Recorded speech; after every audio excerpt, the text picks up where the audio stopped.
¿Qué tal? ¿Cómo están? Eh, en un video emitido el 9 de diciembre, manifesté mi posición respecto al tratamiento que se viene dando a las reformas constitucionales en cuanto al asunto relativo a si deben ir a referéndum o no deben ir a referéndum, ¿no? Según lo dispuesto en el artículo 206 de la Constitución. Decía también que en este artículo se planteaban dos posibilidades. La primera, que si la reforma constitucional es propuesta y es votada por 66 votos o más, pero menos de 87 votos, debía ir a referéndum. Además, yo afirmaba que si en la primera votación, porque las reformas constitucionales tienen que ir a doble votación, que si la reforma constitucional se obtenía en la primera votación 87 votos, pero en la segunda menos de 87 y como mínimo 66, ¿no es cierto? También debía ir a referéndum. Hoy día tengo que reiterarme en esta posición en razón de tres tratamientos distintos, ¿no es cierto?, que se han dado a reformas constitucionales, ¿no?, por el Parlamento del Perú. Fíjense, se propone la aprobación de una ley, ¿no es cierto?, de reforma constitucional para cambiar el número de miembros del Tribunal Constitucional. Votada, el número de congresistas a favor de 71. Inmediatamente, el presidente, en funciones en la sesión correspondiente, dice que como no ha obtenido 87, va a referéndum. Es correcto. Así lo dice el artículo 206 de la Constitución. Asimismo, y este es un segundo caso, ¿no?, se pone a votación, ¿no?, el dictamen emitido siempre por la Comisión de Constitución, donde se impide postular a sentenciados por terrorismo, por atentados a la seguridad nacional, tráfico ilícito de drogas, etc. Realizada la votación, se obtienen 64 votos y se envía al archivo. Y esta decisión es correcta, porque si no ha obtenido 66 votos o más, ¿no es cierto?, ¿no?, tiene que ir al archivo. Y acá solamente esta propuesta obtuvo el apoyo de 64 votos a favor.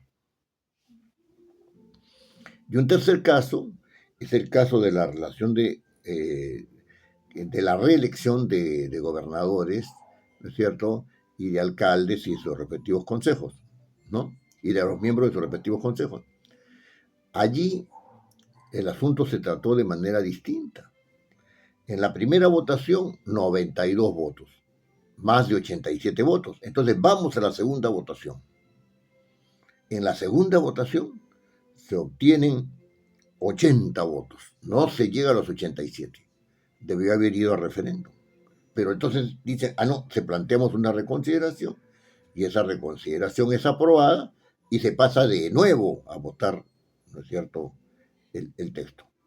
En esta votación, ¿no es cierto?, que sustituiría a la segunda votación, se obtienen 70 votos, no se llega a los 87. Y acá se dice, ¿no es cierto?, que no ha sido aprobada.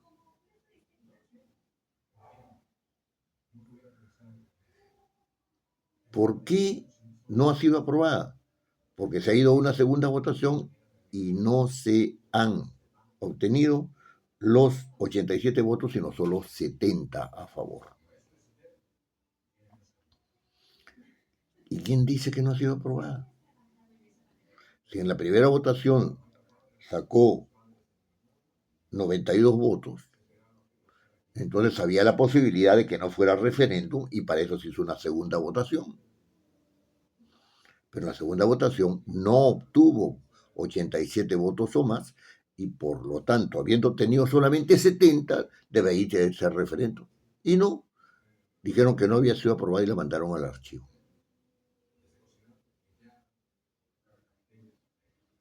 Es decir, el Parlamento actúa, ¿no es cierto?, de diferente manera.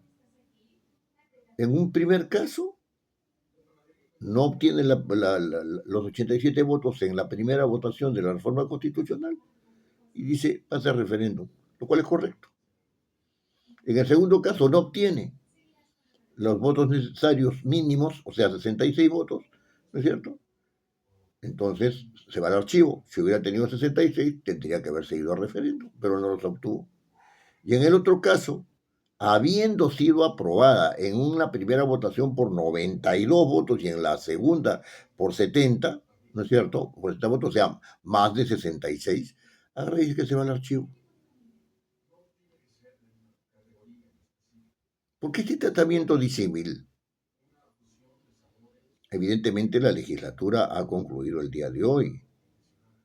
Quedan pendientes algunas reconsideraciones de la votación, ¿no? De estas votaciones. Pero la verdad es que, sea que en la primera no se obtengan los 87 votos, pero sí se obtengan 66 o más, hasta 86 votos, ¿no es cierto? La iniciativa debe ir a referéndum, siempre, ¿no? La insistencia mía está en razón de que las reglas constitucionales no pueden ser manejadas así de manera disímil. En algunos casos se ciñen a la ley, en otros casos la bypasean. No le hacen caso, ¿no? Los 70 votos que se obtuvieron en la segunda votación para gobernadores y alcaldes, o sea, para que fueran reelectos por una sola vez, llevaba aparejada también la desaparición de los gobiernos, de los movimientos regionales. Y ahora resulta que los movimientos regionales, ¿no es cierto?, no han sido desaparecidos por la Constitución. Pregunta, si yo tengo 130 diputados elegidos por eh, distrito electoral, ¿no es cierto?, múltiple, ¿no? Es decir, por cada departamento, y tengo a un senador por cada departamento, ¿no? Y solamente tengo a 33 senadores elegidos por distrito electoral único, es decir, de todo el país nacional, ¿no? Entonces, los movimientos regionales son los que van a manejar el próximo parlamento y no los partidos nacionales. Por la sencilla razón de que 27 senadores y 130 diputados salen de los mismos distritos electorales. Interesante, ¿no? Interesante. ¿Quién quiere que gobiernen los movimientos regionales del Parlamento? Quienes desean que tengan más fuerza los movimientos regionales en el Congreso, ¿no es cierto? Eso lo veremos en las próximas elecciones, ¿no? En razón de las plataformas que se puedan utilizar. Yo dejo estas reflexiones a su consideración, algunas son sugerencias, pero lo que quería era dejar en claro que para mí, estando bien que se haya enviado a referéndum el asunto de los miembros del Tribunal Constitucional y estando bien que se haya desestimado, ¿no es cierto?, la propuesta de evitar que postulen, ¿no? Yo no estoy de acuerdo con lo que ha pasado, pero eso es otra cosa, y estando bien, pues, fundamentado en la Constitución, que se evite que se desestime, ¿no es cierto?, que puedan postular los senadores y a senadores y diputados quienes tienen problemas con la justicia, ¿no es cierto? Este, no estoy de acuerdo con que se desestime la propuesta de la reelección de gobernadores y alcaldes, ¿no es cierto? Eh, porque en realidad debía ir al referéndum. Dejo esto en su consideración y en aras de la institucionalidad, ¿no? Nada más, en aras de la institucionalidad. ¿Qué le espera al Perú con esta norma, no es cierto? O con este tipo de comportamiento, ¿no? Eh, la injerencia, le espera la injerencia creciente de la política sobre las reglas institucionales. No, no hace abrigar muchas esperanzas, ¿no? Sobre todo si algunos de los protagonistas resultan ser elegidos por el Congreso bicameral. Muy bien, nos vemos.